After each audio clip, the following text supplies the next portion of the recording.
Good evening, Marc Petitpas here. Welcome to my webinar on coaching.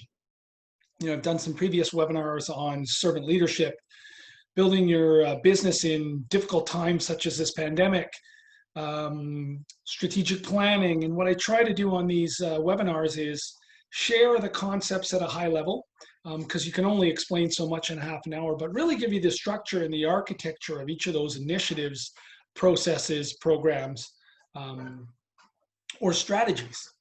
And so tonight I want to talk about coaching. And there are a lot of coaches out there. And by the way, isn't this mug cool? I didn't buy it for myself. I was given it by someone. But I do take pride in coaching today's and tomorrow's leaders, and coaching is a big part of that. So tonight I want to give to you, something that may, give you the desire to dig a little deeper. Whether you're existing coach today, whether you want to become a coach, whether you have thought, yeah, maybe I want to be a manager, but what's with that coaching thing? Or you're a successful entrepreneur or business owner now and have never been taught the discipline. So I'd like to go through a little bit of the structure, but more importantly, the behaviors as a coach that are critical in a coaching session. But let's take a step back about why coaching is so important. If you want a team member to be successful and you truly want to see them grow, and you truly want to see them grow in the context of helping your business grow and helping your team achieve its results, the first decision you have to make is, what are the behaviors that are going to allow that person to be successful? Do they know them? Have I trained them on them? And am I there to support them on a weekly basis, bi-weekly, depends on what you do, to ensure those behaviors are being recognized, and when they need to be improved, that feedback and support is there. And then when they need perhaps some additional support to generate the behaviors required for the results, the coaching session provides that value. And that's a coach's job. I think sometimes we try and overcomplicate things, and we start to think about, different strategies on coaching and putting in KPIs and measurement, and how do I give my employees the right answer to let them succeed? And good coaches bring those employees along for the journey and let them do that learning. And really they're more of a tour guide than the traveler themselves. And so they're bringing their team through their experiences, and they're letting the individual go through that journey while being there to support them to make sure they don't get lost. And on occasion, advocating and providing some solutions, but often just being really good at an inquiry to get the employee to fully understand what's expected, get them to buy in where the deficiency is, and let them generate the plan and support it moving forward. So I want to talk a little bit again about coaching this evening, the behaviors and the structure. Before we do that, you can't coach unless you've connected. And so what I'd strongly recommend, and I won't spend too much time on it this evening, is that if you haven't had a connection meeting with an employee, please start there. If you're already coaching, it's never too late to go back. It's just start of your emotional bank account. It's where you start to put in the deposits before you ask for a withdrawal down the road. And what you're doing is finding out about that individual in those connection meetings, where they've been, what's of value to them, both personally and professionally, where they'd like to go, and how you play a role in that journey and how you support them. And then also how you provide recognition and feedback when they need it. And if you can start with a connection meeting, you're starting to open up that roadway to trust. And so I always strongly recommend that you do a connection meeting first before you ever start to coach an employee. So let's assume you've done that connection meeting. You've built the foundation of trust. The person you're coaching feels like you know them. You have identified where potentially they need help, where they want your help, and what your engagement will be. So you're off to the races from a level of trust. And it can only go downhill from no, I'm just teasing. It can go downhill from how you coach them after that connection meeting, or it can go uphill because you're true to your role in serving them and helping them be successful. So let's talk about the coaching structure. And so I'm going to give you very simply some ideas around a template that you might want to use before we start to talk about behaviors. And what I'm going to do is I'm going to break it down into 5 major components that you need on each one-on-one.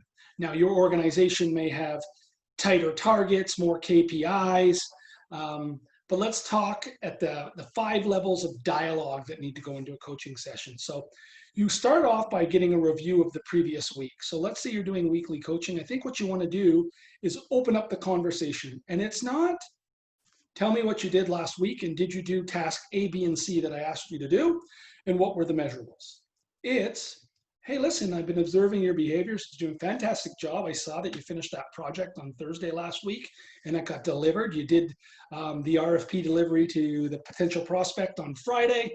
Amazing, thank you. But like, what else? What have you done over the past week? And what do I need to know about? Please share the wins. And more importantly, what did you learn this week where maybe I can help you and get an objection out of your way, potentially pass on some learning or give you a resource. Talk to me. What did the last 7 days look like at a high level? And what you don't want in that section of a one-on-one is an action item list of everything they've done. One, it's micromanaging them. And two, you as a leader don't really need all of that detail because it's what you pay them to do. So to say that they showed up on Monday and started at 8 and left at 5 isn't of value. Or to say that they did all the data entry on accounts payable, there's no value if they're doing that every Monday. What you want to talk about are the high level things and areas where they want you to know they've done something above and beyond or where they can ask for help. So always structure that first portion of the one-on-one to be, tell me about the last 7 days. I've observed a few things, and if you can remember those and have seen them while observing their behaviors, please share at that point. But tell me any other wins that you had last week, or more importantly, any challenges that you haven't been able to overcome, where you need my support, or perhaps a resource. Let's talk about that. Tell me about the last 7 days. So that's opening up your one-on-one, reviewing the past, getting the conversation going. Again, critical theme is open-ended questions. So you are not advocating here. You are inquiring. Tell me about, how did that happen? Oh, that's a great result. What do you think caused it? Oh, you didn't get that done? Tell me exactly how I can help you with that moving forward. Here's why it needs to be open-ended.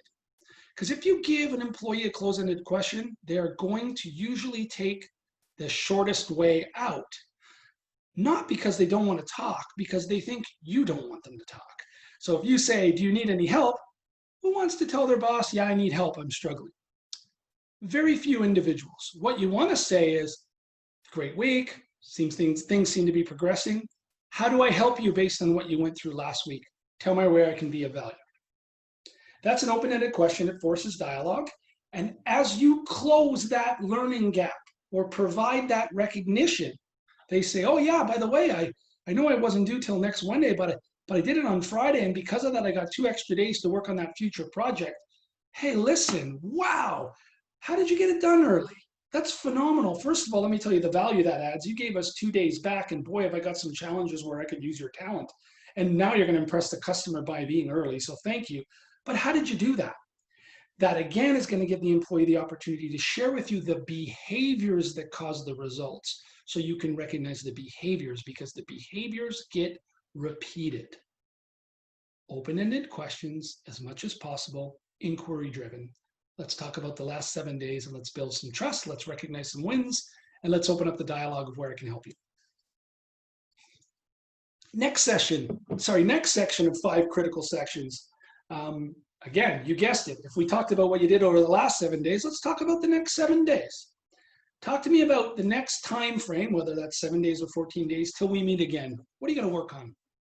Oh, well, I'm working on X, X, and X. And okay, and why are those your priorities? Oh, well, you know, because this is of this value and this needs to get done because I owe this as a trade-off to the finance department who has to do their piece, and then it goes off to marketing, and my due date's next Wednesday, and so that's why it's my key priority. Okay, great. And so tell me, how you feeling about all the work you have to do over the next 7 days? Oh, I feel good. I'll get it done, boss. Okay, and how do I help you with that? Or where do you think there's any type of risk? If I had to help you prioritize, where would it be? Notice those are all open-ended questions that are going to get the employee talking, but also trusting, because there's a consistent behavior where it's not an update meeting. You know, I've sat in with some pretty friggin' amazing senior leaders that are very smart business people, that all I got on my weekly one-on-one was, what'd you do this week? Here's what I need for next week. Where's the development? Where's the trust? Where's the ability to impact the business by imparting your knowledge or support to help me change a behavior to move my career forward and the organization forward. The more you close that conversation down, the more the employee closes things down, the less you're changing behaviors, the less you're recognizing to validate those behaviors and have them repeated, and the more your business and your people aren't going to grow. So again, open everything up. What's on the next 7 days? How do I help? How are you feeling about that? Where can I provide some value? Where are you expecting any challenges? How can I be of assistance before you get to that fork in the road? Is there anything else I can do for you? And the advocacy part of both of those sections becomes confirmation that both parties are on the same page. So the advocacy part, when they've listed out everything they've done or what they're about to do, is, so if I heard you right, last week you really killed that project and got ahead of it earlier, and you're going to help out our other departments deliver earlier to the customer, and that's going to be a big check mark for that customer and our relationship with them. I also heard that, you know what, you got a little behind on one of your projects and you're going to recover on Tuesday. And I asked you if you needed help and you said simply no, it was a prioritization thing, and you shifted the two priorities and you'll be okay for our next one-on-one. Did I hear that correct? Great, great. And so we're advocating that we both understand, and you're going to have the employee repeat back the same thing. You're going to do that in each section, and you're going to do it at the end of the 5 sections. So everybody's bought in after all that open dialogue. To advocate, we all agree, and this is where we're going next. We all agree, here's what we did well. We all agree, here's how we're going to help each other. And we all agree on the deliverable that we'll touch base with next week. So again, inquiry versus advocacy, open-ended and closed, especially on those first 2 sections of what did you do last week? What are you working on this week? And how do I help? Midsection. So this is usually your feedback mechanism. So this is really where you talk about recognition, areas of opportunity, measurables, right? So some organizations, depending on the role, they'll have very strict KPIs, easy to identify. If you're in a sales team, that might look like number of transactions, average sale, units per transaction, and conversion rate. And you want to talk about, 1, measure those numbers for the week. Did you hit them? Did you not? But more importantly now, on the recognition and opportunity, speak about the behaviors that cause the result. So if it's a recognition that they hit all 4 KPIs, and you want to give them some feedback, you're not just going to say, hey, you hit your average sale, you hit your number of transactions, you hit your units per transaction, and you hit your conversion rate. Good job. What you're going to say is, listen, you nailed all 4 KPIs. That's phenomenal. Give me an example about what you're doing that I could potentially share with other people that I should know about what's causing these phenomenal results. Tell me why you think you're converting at a higher rate and hitting all your targets. Going to open up the employee to get them to share the behavior so you know, 1, it's not a fluke, 2, what you can share with other people, but most importantly, they don't just want to know that you know they've achieved success. They want you to find value in how they're doing it. And when you open up that dialogue and force that through a KPI conversation about behaviors and recognition, it allows the employee to get that feedback that you care. It allows them to know you're seeing it, and allows you to validate the behavior. So, hey, I'm converting at a higher level because I've changed how I manage warm prospects. I used to only follow up with an email to my leads that weren't hot. And, I started to do personal phone calls. And what I've done is I've identified an objection for all of those people that are warm and not hot. And I've prepared to overcome it before I got on the phone and made that call. And that allowed me to close at 6% instead of 5% last week. And that's what's causing that success. Oh my God, Gina, Garrett, whoever you may be, that behavior is phenomenal. Imagine what you can do with more warm prospects. Imagine by repeating that behavior, if you just drove us 1% more conversion rate on the 1,000 prospects that you're going to see over the next month, you're going to get us 10 new accounts. Those new accounts generally spend $15,000 a year. You're going to impact our business by $150,000. Amazing for the company. I don't have to tell you that you're on commission. And at 6 points at $150,000, that's $9,000 back in your pocket for your hard effort. That is tremendous. And for our customers, we've got one of the best customer satisfaction ratings. So you're exposing more customer to our product to put them in to our services and our experience. And so you're doing the customer service as well as you acquire new customers. That's phenomenal. Really appreciate it. Thank you. Now that's recognition behavior based on a KPI. An area of opportunity might look like, hey, a couple of my KPIs were down. Hey, Jim, you know what? Kudos on the top 2 KPIs. We talked about the behaviors that are causing those. You're not afraid to ask for the sale, so that's really helping you get more unit sales. And you've really changed your prospecting on your cold prospects to attract a few more leads. And that's helping your conversion rate. So thank you for those behaviors. You've got 2 deficient here. Which one do you want to really focus on this week? Unless you want to do both. Well, you know, Mark, I really think my average transaction has dropped. I agree. Okay, well, that's not good. We both agree. We want to see you do well with that. Tell me what you think's going on and what's causing it and how I can help. Well, Mark, you know, when I started with the company 2 years ago, I did that training on upselling, but our whole product mix has changed and I really don't have the product knowledge. I don't feel confident selling those add-ons anymore. Okay, and so like, how do you think things would change if you did have that product knowledge and you felt confident? Are you comfortable that you're not afraid to ask when you're confident? Well, that's exactly, like, I mean, that's why you're seeing my sales close. Like I can get someone in, but I can't add on because I don't have that comfort level on product knowledge. Okay, that's great. So let me ask you this. If I provided you some of that product knowledge, either myself or gave you a training program on it, can you commit that with that knowledge, you'd be able to move that stat? Yeah, I really think so. Okay, and tell me about behavior when you have that additional knowledge. How are you going to present that to the customer? Well, I'm going to bring it up on my calls and I'm going to do it as the supporting argument when we talk about our product or try and overcome any objections on the product. I'm going to bring out all the specifics on that product knowledge that makes it a reliable product for the client and something they need. Okay, great. So if I hear you right, you've got the behaviors in place. What you really just need is some product knowledge. So here's what we're going to do. I'm going to train you on Friday on those 3 vertical offerings that you haven't seen enough of. And I'm going to bring the vendor in for the 4th one because even I don't know that technological application. And I'm glad you brought it up today because I think I'm going to take that training with you.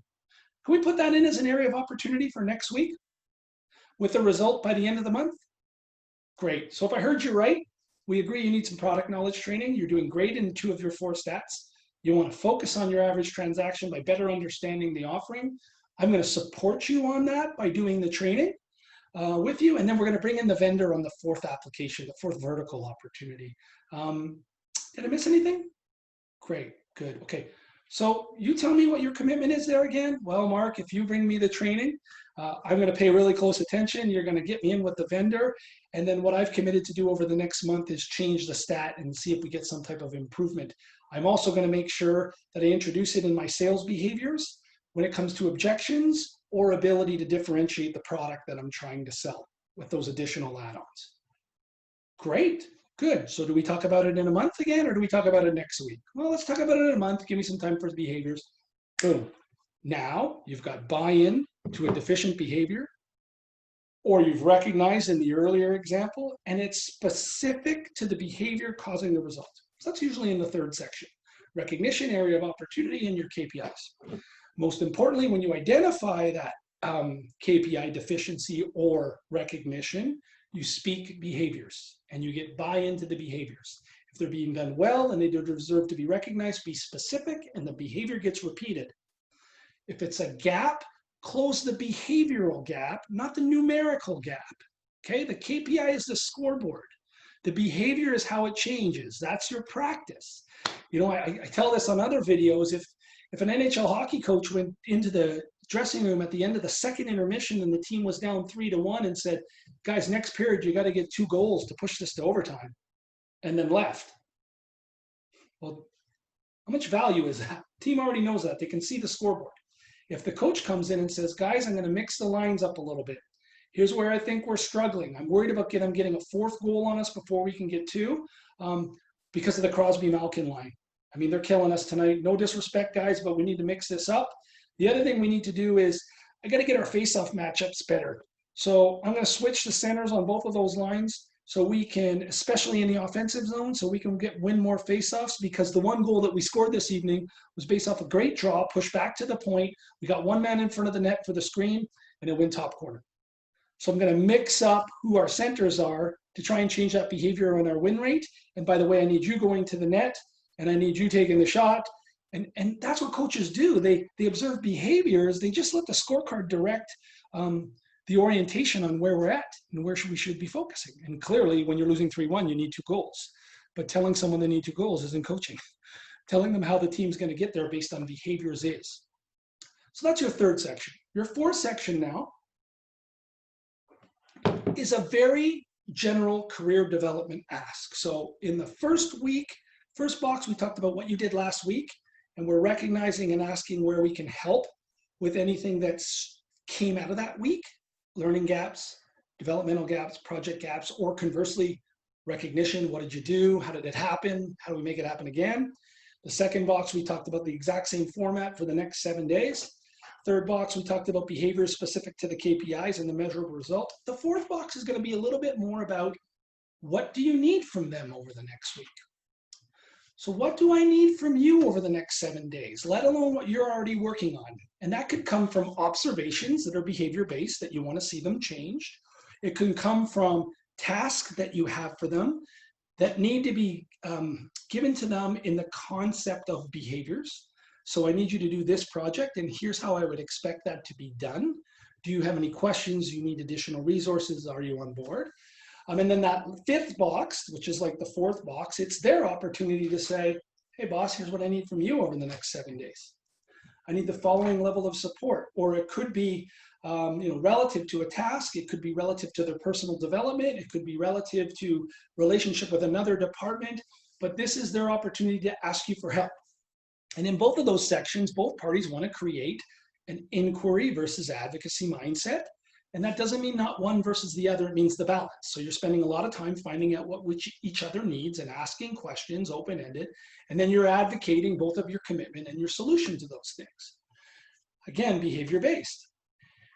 And then the most important portion of a proper one-on-one that I've seen to think that nobody does, outside of those 5 boxes, I always put a second page that's blank. And all it says is open forum. My only question before we start the open forum with someone I'm coaching is pen up or pen down?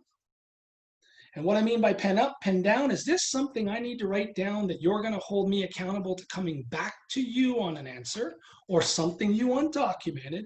Or is this something where you need confidentiality, you need the pen to go away, you don't want the accountability of writing it down, but you need something off your chest because this is your time, not mine as your coach?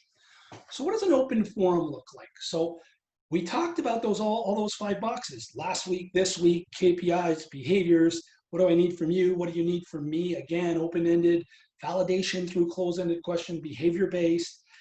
The open forum is anything outside of that. Maybe you went to a corporate town hall, and maybe in that town hall, the CEO said, we're doing this. And you left that town hall going, no friggin' way. This guy doesn't have a clue, or this girl doesn't have a clue. We cannot go in that direction. It is not going to work. And you need to be able to tell someone that safely. That is an environment where you can share an open forum with your coach, where you have concerns outside of your daily tasks that are important to you within the context of the organization. It could be interdepartmental. It could be personal development driven and career opportunity and learning. To improve your position in the organization or your learning and your development. And it's not always negative. It could be positive. It could be, hey, listen, we didn't talk about these things, but I worked with Shirley in accounts payable last week, and she really got me out of a jam with a client. A big contract of ours that was going to walk. She picked up the phone. She didn't do it over email. She gave them some love. It was perfect. And I got to tell you, it probably saved us an account. I told Shirley, Mark, but I'd really like you to talk to Shirley's VP, or I'd like you to talk to the CEO and let her know how great the AP department is, and Shirley in particular with this specific behavior. So that open forum is really the employee's opportunity, the coachee, to ask for help that isn't dictated in the first 5 sections, or to give you feedback. And again, they have the decision on whether it gets documented or not. That is a big part of where I've seen dramatic positive change in organizations. When we, in a safe environment, formalize the frontline staff's ability to tell you where things are at.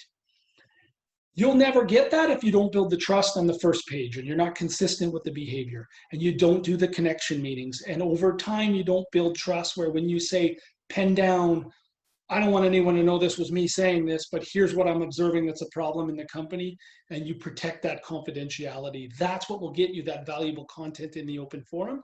It'll also give you the positive stuff to help other people be recognized. So those are the key components in what I view the major areas of a one-on-one. Now, some organizations will be way more project driven, way more KPI driven, could tie the one-on-one back to strategic plan KPIs. But the 5 themes need to be, let's talk about what happened last week. Where do I help? What'd you do great? Are we on the same page? Open up. Tell me where I can help you be even more successful. Let's get ahead of it and let's forecast this week. Where do you need my behavioral support, resources, etc.? How do I help you be successful, and how do you make me aware of what's on the go? The measurement on the KPIs, again, development opportunity recognition, behavior-based. What do I need from you? What do you need from me? Open forum, pen, no pen. How do we make things better? Those to me are the key sections of a one-on-one. Now let me give you some little tidbits as you go through those sections. And I have multiple templates that I've built in multiple companies that are KPI driven, more some of them than behavior driven, more qualitative than quantitative. I've got a little bit of everything that I can share. So if you want to reach out, I'm happy to. Let me give you some themes that if you really want to excel at these and you really want to develop others and help your company grow, where you want to invest a little further. So one is leadership, observation, and feedback. So I learned this 20 plus years ago from the amazing Lisa Larder. She would watch me do a coaching session when I was at TELUS Mobility running their corporate stores in Ontario, Manitoba. She was my regional manager. She would sit in, come to the store and say, okay, go ahead and coach your full-time or coach your assistant or coach one of your part-times. And I'm going to give you some feedback. She would tell the employee who's coming into the coaching, hey, listen, you're not the one on the hook here. Your boss is, and I'm observing their behavior. And what I want to do is I want to make them better.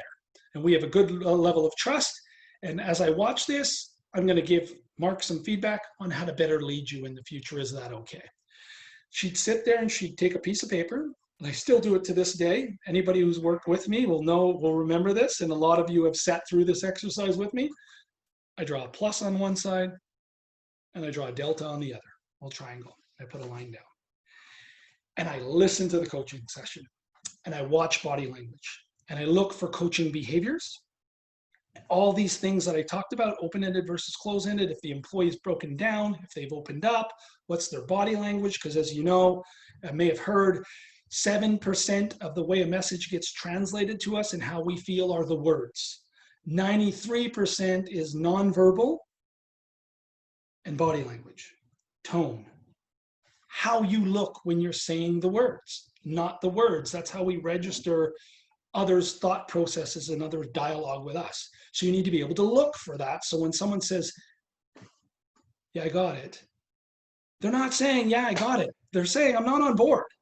And so when you're doing those observations like Lisa was, she's looking for all those things. And she's saying, and as I do now, she's saying, hey, here's what you did really well. When I watched you manage that part on sales deficiencies with that part-time salesperson in their accessory sales, they told, when you said, hey, you know what are the behaviors and what can we do differently? And they gave you some answers about, suggesting it on every sale and really pushing the headsets to go with the phones. And you said, so how do you feel about that? Are you okay? Are you on board? And they said, yeah. You really didn't get their validation. So that will be under a delta because you didn't have them repeat the plan. You didn't look at their body language because what they were telling you was, yes, I'll tell you what you want to hear, boss. And so all those behavior things are being observed of the coach and the coachee to better improve the coach's performance. And so you got a plus and you got a delta. So if you're in an organization where you're really investing in coaching, behavioral observation, not only of the employee, but of your coaches. Watch the session, give some feedback, be specific, watch for the behavior to change in the next coaching session. I know Jen Avalar, who was one of my directors at Future Homes, if she ever sees this, is going to go, holy shit. And Lindsay's probably going to do the same thing at Dunsire. And my managers at MLSE are probably thinking the same thing. Oh God, I remember Petitpas sitting in the office and spending 45 minutes after a half an hour coaching session telling me exactly all this detail and then watching me and forcing me to do it again. But they'll also tell you I recognize those behaviors when they were being done and we crossed them on that list. And that's how they started to excel at the skill. So you need to observe your coach's coaching and you need to observe how their team is responding to it. If you can go a level further and coach the coachee, teach them how to come to those meetings and demand that level of support from the coach. Because imagine if they're both taking the same approach, open-ended questions, inquiry versus advocacy, summarizing your results, behavior based over the number. If both parties are talking that language, think about how efficient those coaching sessions now become. So observe your coaches, give them feedback, grow the skill, invest. That's where elite coaches become elite coaches, because if not, they don't get any feedback. That's why hockey teams have general managers. If it was just the coach, they'd pick all the players, they'd coach the games, and they'd blame it on the players. Well, the general manager gets to hold the coach accountable to how they coach the team to change the result. Same thing in business. Think about inquiry versus advocacy, open-ended, open-ended, open-ended, and you're doing close-ended questions when you really want to get confirmation from both parties that you're now moving forward and committing to things. Make sure that you get buy-in. So what I mean by that is, after you've asked those open-ended questions and you've done the advocacy and the parties agree, it's still not enough. I like to do it after every section and then a summary of the one-on-one. So it would look something like this. After a section, so if I heard you right, you need more prospects to actually hit your unit numbers because your conversion rate is at the 5% we want. So my commitment to you is I'm going to go to marketing and see what we can do in your region to drive some more prospects because you are converting in a percentage ratio. And if we just give you more volume at 5%, then you're going to hit that unit threshold. Did I hear that right? Do we both commit to that? And then the employee will say, yeah, that's exactly it. Okay, repeat it back to me just so I make sure. You're going to go to marketing. My commitment to you when you bring me those additional prospects is I'll continue to convert at 5% with the behaviors I'm performing today, and it'll generate that updated unit sale that we'll talk about over the next month. Do that in each of those 5 sections that I talked about earlier. It looks like at the end of the one-on-one, much higher level. So, employee X, tell me what you heard today. Oh, I heard that you were really impressed with what I did last week, and it was caused by the behavior of following up with our customers. Yeah. And we also talked about over the next week, you gave me that new project, but there's a piece where I'm going to need your help on pricing. And you've done it before in my role, so you're going to spend some time with me on Wednesday, and we're going to go through that document. Yeah, that was right. And then by Friday, I'll have the project done and on your desk. That was my commitment to you. Good, great. And when it comes to my KPIs, I'm working on average sale, and we all know why.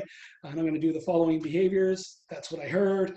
And then you need from me to start on the project that's due in March. You want me to start that now and do a review and lay out an architecture for you for our next one-on-one. And conversely, what I needed from you was to get me into the product knowledge training on April 17th.